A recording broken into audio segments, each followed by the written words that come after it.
और हम अब आज डिस्कस करने जा रहे हैं ऑडिट आपका 50 मार्क्स का पेपर जो पेपर नंबर 12 में है। और ये अकाउंट्स के पेपर के साथ एक 50 मार्क्स का पेपर है which is audit. And audit is basically concern with verification, with checking. आपको कैसे फाइनेंशियल अकाउंट्स को चेक करना है, आपको कैसे कॉस्ट अकाउंट्स को चेक करना है, इन सब चीज़ों की चेकिंग की हम जानकारी लेंगे इस चैप्टर में, जो कि इंस्टीट्यूट ने डाला है 50 मार्क्स का आपके इंटर के सिलेबस में। गाइज, ऑडिट 100 मार्क्स का फाइनल में भी पढ़ने को मिलता है हमको, जिसका बेसिक हम इंटर में डेवलप करते हैं। इसलिए बहुत ज्यादा इंपॉर्टेंट है आपके लिए इंटर में ऑडिट को ढंग से पढ़ना, ताकि फाइनल में जो पूरे 100 मार्क्स का पेपर है उसे आप सही से अप्रिशिएट कर पाएं। और जो एडवांस लेवल के कंसेप्ट्स आप फाइनल में पढ़ेंगे उन्हें ढंग से आप तभी पढ़ सकते हैं जब आपने इंटर में स्ट्रांगली ऑडिट पढ़ा हो। तो आज हम स्टार्ट करने जा रहे हैं ऑडिट आपका 50 मार्क्स का पेपर, पेपर नंबर 12। बुक्स जैसा कि मैं होप करता हूं आपको मिल गई होगी, और हम प्राइमरली बुक से ही पढ़ेंगे। आपके सामने बुक खुली हुई है, चैप्टर नंबर 4 आपके सामने खुला हुआ होगा। लेकिन दोस्तों, चैप्टर शुरू करने से पहले मैं एक आपको फ्रैंकली बात बताना चाहता हूं, ठीक है? देखो, मैं टीचर हूं, ठीक है? तो मैं तुमसे छुपा नहीं सकता, मैं तुमसे झूठ नहीं बोल सकता, मैं कुछ भी ऐसा नहीं कर सकता जिसका विपरीत परिणाम तुम्हारे ऊपर पड़े फ्यूचर में जाके। तो मैं कुछ भी तुमसे छुपाऊंगा नहीं, मैं एकदम सच सच बात तुमको बताऊंगा। देखो, अल्टीमेटली ऑडिट एक थ्योरेटिकल सब्जेक्ट है, और थ्योरी मतलब रट्टाफिकेशन, रटना। तो आपकी ग्रास्पिंग पावर से ज्यादा आपकी रट्टाफिकेशन, आपके मेमोरी स्किल्स, आपकी मेमोरी कितनी स्ट्रांग है, आप कितनी जल्दी रट पाते हो, that is important in audit. तो आप कितने अच्छे से रट पाते हो, कितने अच्छे से याद कर पाते हो, कितने अच्छे तरह से एज इट इज वर्ड्स को रिप्रोड्यूस कर सकते हो अपने एग्जामिनेशन में, यहीं पर ऑडिट का असली स्किल सामने आएगा। और दोस्तों, ये कहने में मुझे कोई शंका नहीं है कि एग्जामिनर एग्जैक्ट वर्ड्स ढूंढता है, वो आपके अपने वर्ड्स में लिखे हुए पे मार्क्स नहीं देता। तो अगर आप ऑडिट में मार्क्स लाना चाहते हैं तो आपको एग्जैक्ट वही वर्ड्स लिखने पड़ेंगे जो कि इंस्टीट्यूट के मॉड्यूल में लिखे हुए हैं, जिसका अगेन मतलब ये है, बिना समझे, बिना अपना माइंड अप्लाई करे, आपको रट्टा मारना है ऑडिट का, from one word to the last word. और मैंने जितनी भी बातें अभी पिछले 1 मिनट में या 40 सेकंड में कही, वो सब बकवास थी। मुझे पता है आप वीडियो स्टार्ट कर रहे हो दिमाग में ये नोशन लेके, सर ये तो थ्योरेटिकल सब्जेक्ट है, इस सब्जेक्ट में हमको क्या समझने वाली बात है, इसमें कोई समझने की बात ही नहीं है, ये तो थ्योरेटिकल सब्जेक्ट है, सर ये तो हो जाएगा, हम रट्टा मार लेंगे, रट्टा मार के कर लेंगे, इसमें क्या समझना। ये बिल्कुल गलत नोशन है जो आपके दिमाग में है ऑडिट को लेकर। गाइज, ऑडिट एक 100% प्रैक्टिकल सब्जेक्ट है। जो क्वेश्चंस एग्जाम में आते हैं वो बिल्कुल भी रट्टाफिकेशन वाले नहीं आते। वो क्वेश्चंस आपकी नॉलेज को टेस्ट करते हैं, एप्लीकेबिलिटी को टेस्ट करते हैं, केस स्टडीज बन के आती हैं, वन लाइन स्टेटमेंट बन के आएगी जिसमें आपको कमेंट करना पड़ेगा, जिसमें आपने जितना भी रट्टा मारा हो, जब तक समझा नहीं है कॉन्सेप्ट तब तक आप अटेम्प्ट नहीं कर सकते क्वेश्चन। तो मैं आपको क्लास के दौरान कुछ प्रैक्टिकल एस्पेक्ट्स भी बताऊंगा, क्योंकि मैंने 4 साल ऑडिट किया है एक बिग 4 में, और बड़ी बड़ी companies, MNCs, partnership firms, corporate societies का मैंने ऑडिट किया है। तो मैं आपको कुछ प्रैक्टिकल चीजें भी बताऊंगा जो एक्चुअली ऑन ग्राउंड जब आप ऑडिट करने जाते हो तब आपके साथ आपको फेस करनी पड़ती हैं। तो वो सब हम इस क्लास में स्टडी करेंगे। बट प्लीज प्लीज प्लीज अपने दिमाग से ये नोशन निकाल देना कि audit is merely a theoretical subject and you just have to रट्टोफाई audit and you don't have to do anything else in audit. Audit समझने का नाम नहीं है, ऑडिट रट्टा मारने का नाम है। ये नोशन लेके आप क्लास में नहीं बैठ सकते। प्लीज ये वाला नोशन दूर रख दो और तभी हम ऑडिट को स्टार्ट करेंगे।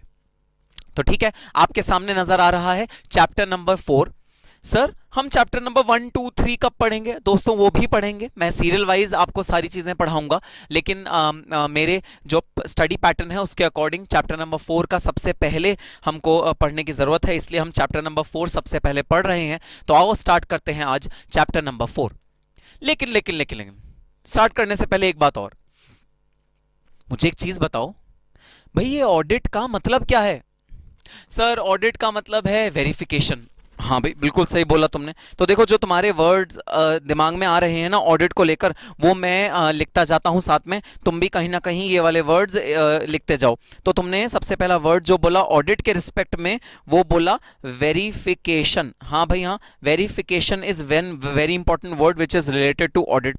और सर, और ऑडिट का नाम सुनते ही और कौन सा वर्ड दिमाग में आता है? सर, एक वर्ड आता है चेकिंग, चेकिंग करना, वेरीफाई करना, बिल्कुल भाई। और एक वर्ड आता है एनालिसिस, एनालिसिस करना फाइनेंशियल स्टेटमेंट्स का या किसी भी चीज का, उसे बोल देंगे ऑडिट। ठीक है भाई, ये तीनों वर्ड्स तुम्हारे दिमाग में आते हैं। अब जरा फर्ज करो तुम कॉस्ट अकाउंटेंट बन गए, ऐसे तुमने टाई लगाई हुई है, जैकेट पहनी हुई है, और फर्स्ट अटेम्प्ट में तुम कॉस्ट अकाउंटेंट बन गए और तुमने अपनी प्रैक्टिस शुरू करी। और सपोज तुम टाटा ग्रुप ऑफ इंडस्ट्रीज के चेयरमैन से मिलने गए और उनसे तुमने कहा, sir we are a cost accountant. Chairman ने कहा, तो sir first attempt qualified, inter and final. Chairman ने कहा, तो sir final rank holder, rank आई है हमारी फाइनल में। चेयरमैन ने फिर कहा, तो सर हम आपके अकाउंट्स का ऑडिट करना चाहते हैं, आप अपने अकाउंट्स हमको दो जो आपने बनाए हुए हैं, हम उसकी चेकिंग करेंगे और आपकी गलतियां निकालेंगे, क्या गलतियां आपने करी हैं। पता है टाटा इंडस्ट्रीज का चेयरमैन क्या बोलेगा? खुद अपने पैरों से जाओगे या मैं तुम्हें धक्के मारकर निकलवाऊं, बाउंसर्स को बुलाऊं? यकीनन टाटा इंडस्ट्रीज का चेयरमैन ऐसे बिहेव करेगा तुम्हारे साथ। अब चलो एक नॉर्मल सा एग्जांपल लेते हैं, टाटा इंडस्ट्रीज के चेयरमैन को भूल जाओ, मैं तुम्हारे घर आज शाम को आना चाहता हूं और मैं क्या करूंगा? मैं तुम्हारी अलमीरा को चेक करूंगा, मैं तुम्हारे रूम को चेक करना चाहता हूं, मैं तुम्हारा कबर्ड चेक करना चाहता हूं, मैं देखना चाहता हूं कि तुम्हारे रूम में, तुम्हारे कबर्ड में कहीं कोई अनएथिकल चीज तो नहीं है। मैं आज शाम को तुम्हारे घर आना चाहता हूं। हाँ सर आ जाओ, शाम तक तो हम वो सारी अनएथिकल चीजें कहीं छुपा देंगे। नालायक, मैं शाम का इंतजार नहीं करूंगा, मैं अभी साथ में तुम्हारे साथ चलूंगा। फिर कैसे छुपाओगे बताओ? तो अगर मैं आज शाम को तुम्हारे घर आना चाहता हूं, तुम्हारी अलमीरा चेक करना चाहता हूं, तुम्हारे घर का ऑडिट करना चाहता हूं, तो तुम्हारा क्या जवाब होगा? हाँ सर आ जाओ, हमारा दामन एकदम पाक साफ है, हमने कोई भी किसी भी तरह का कोई भी गलत काम नहीं किया है। अगर तुम शरीफ हो ना तो तुम मेरे को ऐसे जरूर बोलोगे, लेकिन अगर तुम्हें लॉ पता है, हमारी कंट्री का लॉ पता है, तो तुम ये बात नहीं बोलोगे मुझे। तो तुम पता है क्या कहोगे? तुम कहोगे, सर आप टीचर हो ठीक है, लेकिन आपको ये राइट किसी ने नहीं दिया कि आप मेरे पर्सनल बिलोंगिंग्स को टच करो, मेरे पर्सनल रूम में आओ और मेरे पर्सनल चीजों का ऑडिट करो। सर ये राइट आपको मैंने नहीं दिया, और ये राइट किसी ने भी आपको नहीं दिया। आपको राइट है पढ़ाने का, आप मुझे डांटो अगर मैं सही से नहीं पढ़ाई कर रहा तो, लेकिन मेरे घर में आके पर्सनल चीजों से मेरे छेड़खानी करने का राइट, ये राइट मैंने आपको नहीं दिया और ये राइट किसी ने भी आपको नहीं दिया। Sir I will not allow you to enter into my home and do any personal investigation. Absolutely guys, आप मेरे को या फॉर दैट मैटर किसी भी थर्ड पार्टी आउटसाइडर को अपने घर में नहीं घुसा सकते, अपनी पर्सनल चीजें नहीं दे सकते। आप सीधे से बोलोगे, तुम हो कौन, हु आर यू। सिमिलरली आप जब भी किसी कंपनी के पास जाओगे, सच यही है, वो लोग कहेंगे हु आर यू। अरे कौन कॉस्ट अकाउंटेंट, कौन चार्टर्ड अकाउंटेंट, हमें नहीं पता, हमें किसी ऑडिट की जरूरत नहीं है। हम कैसे अपनी पर्सनल चीजें तुम्हारे हाथों में दे दें? गाइज, फाइनेंशियल स्टेटमेंट्स एक कंपनी के, बुक्स ऑफ अकाउंट्स एक कंपनी की, उसकी सबसे ज्यादा पर्सनल चीजें होती हैं। क्यों? क्योंकि उसके अंदर उसके ट्रेड सीक्रेट्स छुपे होते हैं। किस वेंडर से कितने रुपए का रॉ मटेरियल खरीदा, कहां मिलेगा, फाइनेंशियल स्टेटमेंट। कौन से रॉ मटेरियल का कितने कितने प्रपोर्शन में ऐड हुआ, कहां मिलेगा, फाइनेंशियल स्टेटमेंट। इतनी सीक्रेट चीजें जो बिजनेस के लिए एकदम पर्सनल चीजें कहलाती हैं, इतनी चीजें, पर्सनल चीजें, सीक्रेट चीजें तुम किसी बाहर के आदमी के हाथ में कैसे दे दोगे? सवाल ही नहीं उठता। तो सबसे पहला रिएक्शन ऑडिट का जो कंपनी करती है वो है रिस्ट्रिक्शन, वो है रिफ्रेन। अवॉइड करने की कोशिश करती है हर कंपनी, हम नहीं ऑडिट करना। अरे हमें पता है हम जो कर रहे हैं, क्या कर रहे हैं, क्या नहीं कर रहे, हमें सब चीजें पता है, हम कोई ऑडिट नहीं कराना चाहते। हर कंपनी का ये ही सबसे पहला रिएक्शन मिलेगा तुमको जब भी ऑडिट कराने जाओगे। अब मैं सिचुएशन को कर रहा हूं चेंज। तो अभी भी तुमने मुझे कहा, सर हम आपको अपने घर में नहीं घुसने देंगे, आप प्लीज चले जाइए, आप टीचर हैं, पढ़ाइए हमें, हमने आपकी वीडियो लेक्चर्स परचेज करे हैं, बस आपका काम है हमारा टेस्ट लेना, एमसीक्यूज हमको देना, हमको मटेरियल प्रोवाइड करना, दैट्स इट। इसके आगे आपका कोई भी जॉब नहीं है, आप हमारे घर में नहीं घुस सकते। अब देखना मैं सिचुएशन पलट रहा हूं। अभी अभी तुम्हारे डैड का व्हाट्सएप आया, जरा चेक करो अपना मोबाइल फोन। अरे हाँ, चेक करो, मोबाइल फोन चेक करो, अभी व्हाट्सएप आया तुम्हारे डैड का। तुम्हारे डैड ने तुमको बोला है कि तुमको निखिल सर को अपने घर के अंदर घुसाना है, परमिशन दी है उन्होंने तुम्हें, तुम्हें ऑर्डर दिया है डैड ने, और उनसे अपने पूरे रूम का ऑडिट कराना है। कीज दे देना, चाबियां सारी की सारी अपने रूम की और अपने कबर्ड की और अपने सारे ड्रॉर्स की, और निखिल गुप्ता सर तुम्हारा ऑडिट करेंगे। अब बताओ, क्या तुम मना कर सकते हो? क्या तुम इस स्थिति में हो कि तुम अपने डैड को बोलो नहीं नहीं मैं नहीं कराऊंगा निखिल गुप्ता सर? क्या तुम इस स्थिति में हो? नहीं कर सकते। रीजन क्या है? चेंज क्या हुआ?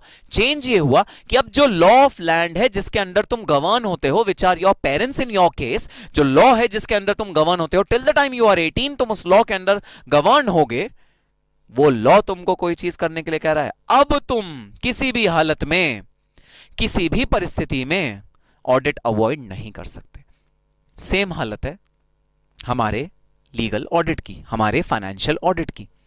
अब देखना, मैं टाटा इंडस्ट्रीज के जो चेयरमैन हैं, जिन्होंने अभी भी तुमको क्या बोला कि दरवाजा सामने है, अपने पैरों से निकल के जाओगे या बाउंसर्स बुलाएं तुम्हें धक्के मारकर निकालने के लिए, अभी अभी जो उन्होंने स्टेटमेंट दिया है, मैं इस परिस्थिति को चेंज कर रहा हूं। देखना परिस्थिति क्या है। अब परिस्थिति यह है, तुम कॉस्ट अकाउंटेंट चेयरमैन से मिलने गए, तुमने चेयरमैन को बोला सर ये देखिए कंपनीज एक्ट 2013 में यह लिखा है कि आपको, अगर आप एक कंपनी हो और अगर आप कंपनीज एक्ट में रजिस्टर्ड हो, ऑब्वियसली बात है जितनी भी कंपनीज हैं वो कंपनीज एक्ट में तो रजिस्टर्ड होंगी ही होंगी। अगर आप एक कंपनी हो और आप कंपनीज एक्ट में रजिस्टर्ड हो, sir you are mandatorily required to get your audit done. ये देखिए सर, कंपनीज एक्ट में लिखा है, मैं नहीं बोल रहा सर, कंपनीज एक्ट में लिखा है। And if you do not get audit done, then you will be liable to penalty, prosecution, both can be leviable on you। Fine लग सकता है, पेनल्टी लग सकती है, और क्या लग सकता है? प्रोसिक्यूशन, मतलब अब तो जेल जाना पड़ेगा, जेल की चक्की खानी पड़ेगी, जेल का पानी पीना पड़ेगा, अब तो जेल में आना पड़ेगा। तो जेल हो सकती है ना केवल डायरेक्टर्स को बल्कि टॉप ऑफिशियल्स को, और फाइन और पेनल्टी भी लग सकता है। अब बताओ टाटा ग्रुप के चेयरमैन अब तुम्हें क्या कहेंगे जब तुम्हें बोलोगे सर हम आपके अकाउंट्स का ऑडिट करना चाहते हैं, हम आपका ऑडिट करना चाहते हैं, बताइए जरा। अब बताओ वो लोग क्या कहेंगे? अब पता है वो लोग क्या कहेंगे? वो कहेंगे सर जो आप शाम को पिज्जा खाएंगे ना, उसमें सर बताइए आप टॉपिंग्स कौन सी पसंद करते हैं, प्लीज सर। सर जो डिनर आएगा ना, डिनर सर, सर डिनर अभी यहां पास में एक 5 स्टार होटल खुला है नया, बहुत अच्छा डिनर मिलेगा सर, हम आपका प्लीज सर, सर आप ना डिनर वहां से मंगवाइएगा। देखा आपने चेंज किस चीज में हुआ? चेंज हुआ दोस्तों एटीट्यूड में, क्योंकि अब आपके ऑडिट को एक लीगल रिकॉग्निशन मिली।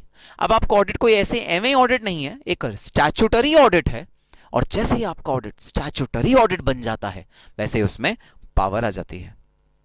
तो अगर मैं लूज टर्म्स में एक बात कहूं, देखो लूज टर्म्स में बोल रहा हूं, एक लूज टर्म्स में बात कहूं तो audit is ineffective without a banking support of law.